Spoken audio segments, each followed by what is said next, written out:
Welcome to Let's Word Up, a YouTube channel dedicated to teaching you about the English language absolutely free. We cover grammar, idioms, equip you with daily words and much more. Our goal is to bring you closer to mastering the English language. In this video, we recap the week's daily grammar podcasts along with exclusive bonus content, facts, or just more fun information found only on our YouTube channel. You can head over to our website www.letswordup.com to access our daily podcasts and downloadable transcripts. Take a look at the description box below for links and details. Click on the subscribe button and notification bell so you'll know when we publish a new video. Here's a recap of the grammar that we learned in week 4. Subject, verb, object order. The order of a basic positive sentence is subject, verb, object. For example, Dave loves pizza. Dave is the subject, loves is the verb, and pizza is the object. Negative and question sentences may have a different order. Subject and verb numbers. The subject and verb must agree in number. A singular subject requires a singular verb, and a plural subject needs a plural verb. If the subject and verb don't agree on the number, the sentence won't make sense. For example, Hannah works in Scotland. Hannah is a singular subject, therefore the singular verb works is used. If the sentence had multiple subjects, then the verb would be in plural form. For example, Hannah and Jeff work in Scotland. These would not work the other way around. For example, you could not say Hannah work in Scotland, and you could not say Hannah and Jeff works in Scotland. Connecting singular objects using or. Or can be used to connect two or more singular objects to indicate a choice between them. A singular verb should be used in this situation since the nouns are considered individually and usually the implication is that one is to be chosen. This also applies when using either or and neither nor. If you said Leela or Henry is going to do it, in this situation only one of them will do the task, so the verb remains singular. If you said either tea or hot chocolate is fine, in this situation the choice is for one of the drinks, so the verb remains singular. Neither Leela or Henry was happy. In this situation, both Leela and Henry are being considered individually. Therefore, the verb is singular. Bonus content. Anagram.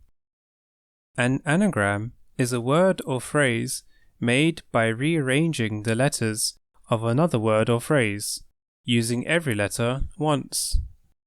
The original word or phrase of an anagram is known as the subject of the anagram. A person who creates anagrams can be called an anagrammist, and the goal of creating an anagram is usually to produce a word or phrase that relates to the subject. Anagrams have many recreational uses and can be traced back to ancient Greece. The word anagrams can be anagrammatized as ars magna, which is Latin for the great art. This is a good example of an anagram because Latin is a language used in ancient Greece, and you could describe anagrams as great art. Some other examples of anagrams are: a gentleman can become elegant man. 11 plus 2 can become 12 plus 1, and funeral can become real fun. See if you can make an anagram of your own. Adjective placement. Adjectives usually come before a noun, except for when a verb is used between an adjective and a noun. though in this situation, a verb can be considered as an adjective due to the fact that the verb is being used as a descriptor, meaning that an adjective followed by a verb, then a noun, is often understood as two adjectives and a noun. Multiple adjectives can be used to describe one noun. The main thing to consider is that the adjective should be followed by the noun in order to show that the noun is the target of the description. For example, I have a cute cat. Cute is the adjective, and cat is the noun being described as cute. If you changed the order and said, I have a cat cute, it wouldn't make sense. As mentioned earlier, multiple adjectives can be used to describe one noun, and verbs can be used as adjectives. For example, if you said, let's go to the big, dark, scary, floating castle, you have four adjectives describing the castle. Big, dark, and scary are three adjectives, and floating is a verb being used as an adjective. When using adjectives, don't be afraid to get creative and use multiple adjectives. Adjective order. When constructing a sentence using adjectives, there is an order that should be considered. If you were to say, it is one big purple heart, that would make sense. You couldn't put the adjectives in any other order. For example, if you said, it is big one purple heart, that wouldn't make sense. You wouldn't usually use more than 2 or 3 adjectives for one noun, but there is a specific order to the types of adjective used.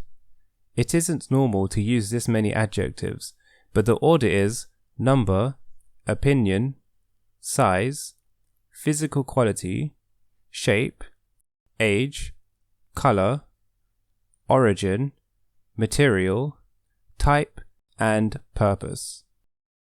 An example of a sentence using all these kinds of adjectives in order would be 3 unusual, small, thin, round, old, blue, Japanese, metal, general purpose, rolling balls. Just don't forget that you should avoid using this many adjectives. If you are unsure about each type, allow me to explain. The number is how many of the noun there are, 2 or 5 for example. The opinion is how you feel about the noun, for example, beautiful or tasty. The size is about how big or small the noun is, for example, tall or mini. The physical quality is a condition of the noun, such as rough or thin. The physical quality is the condition of the noun, such as rough or thin. The shape is the geometry of the noun, such as square or triangular. The age is how old the noun is, new or ancient, for example. The color is simply whatever colors are on the noun, for example, yellow or green. The origin is where the noun came from, for example, Dutch or English. The material is what the noun is made from, such as wood or plastic. The type is a specific description of the noun, such as four-sided or L-shaped. The purpose is the action that the noun performs or is performing, running or feeding, for example. Collective nouns. Collective nouns are nouns that are used to name a group of something, such as herd or bunch. Since collective nouns represent a single collection of several nouns, should they be considered as singular or plural? The answer is that they can be considered as both singular and plural. In British English, collective nouns tend to be viewed as plural, though there is a specific rule that can be used to determine whether to use a singular or plural verb form. If the collective is being viewed as a whole unit, then the singular forms are used. If the members of the collective are being viewed as individuals, then the plural forms are used. For example, in the sentence, the family are meeting at grandmother's house, the family members are being viewed as individuals, who are separate and will meet at the grandmother's house, so the verb are is used. On the other hand, in the sentence, my family is the best, the family is being considered as one unit. Therefore, you should use the verb is. Its and its. These words are homophones, so they sound exactly the same, yet they are two different words with different spellings and meanings. The first one is a contraction, spelt it''s, and is a shorter way of saying it is. You would use this as a positive confirmation of something. For example, you would say, it's 3 o'clock, which is the same as it is 3 o'clock, the meaning being that the time is 3 o'clock. However, this contraction cannot be used to end a sentence, an example being that you can respond to a question by saying, yes it is, but you could not say, yes it's. The other one is spelt its, with no apostrophe, as it is a full word and not a contraction. This word indicates a possession or belonging of some kind. As an example, you could say, the cat hurt its tail, which would mean that the tail belonging to the cat was hurt. It is worth noting that these differences don't have an effect when speaking, since they sound the same, but you should pay attention to spelling differences, as that will change the meaning when writing them down. Please check the transcript below if you are unsure of the spelling differences. Thanks for watching. We hoped that you found the grammar helpful and interesting. If you'd like to learn more about the English language, you can visit our website at www.letswordup.com for all of our podcast episodes and transcripts. Please do click on the subscribe button and notification bell below so you'll know when we publish a new video. It also helps us to keep going. Until next time!